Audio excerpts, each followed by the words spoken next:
There once was a boxer named Muhammad Ali, who was known for his speed and agility in the ring. But outside the ring, he was known for something else entirely. He was known for being one of the most outspoken opponents of the Vietnam War. It all started when Ali was 23 years old. He was at the peak of his boxing career. He was the world heavyweight champion. But then came the draft. Ali received a notice that he had been selected to serve in the military. Now Ali was a conscientious objector. He didn't want to go to war, so he tried to get out of it by claiming that he had a medical condition that made him unfit to serve. But the government rejected his claim. They said that he was fit as a fiddle and that he had to serve.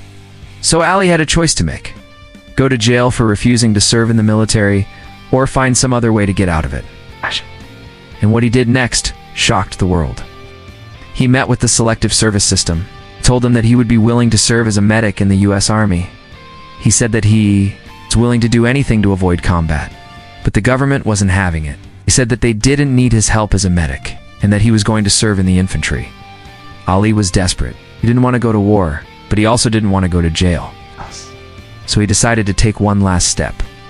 He went to see the chairman of the selective service system and told him that he was willing to do anything to avoid serving in Vietnam. "I'm willing to go to jail," he said. "I'm willing to pay a fine. I'll do anything you ask me to do." And then the chairman of the selective service system made him an offer.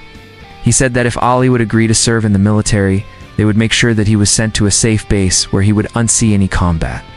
Ali hesitated, but he knew that this was probably his only option, so he agreed to serve. When the news broke that Ali had enlisted in the army, the public was outraged. They thought that he was a coward.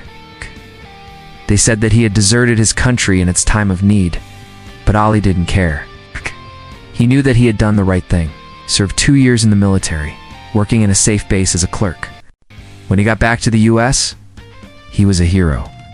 People finally realized that he wasn't a coward. He had put his life on the line to serve his country. But Ali didn't rest on his laurels, continued to speak out against the war, said that it was wrong and that it had to end. In 1971, Ali refused to be inducted into the army. He said that he didn't want to be part of a military that was committing atrocities. He was stripped of his heavyweight title and banned from boxing. But Ali didn't care. He knew that he was doing the right thing. He continued to speak out against the war until it was over. When the war finally ended, Ali returned to boxing. He won the heavyweight title again and became one of the greatest boxers of all time. But outside the ring, he was more than just a boxer. He was a hero who had stood up for what he believed in. In 1984, Ali was awarded the Presidential Medal of Freedom, highest honor that can be bestowed upon a civilian by the US government. So what is the moral of this story? Well, there are two. First, don't judge someone by their actions. Never know what their motivations are. And second, always stand up for what you believe in.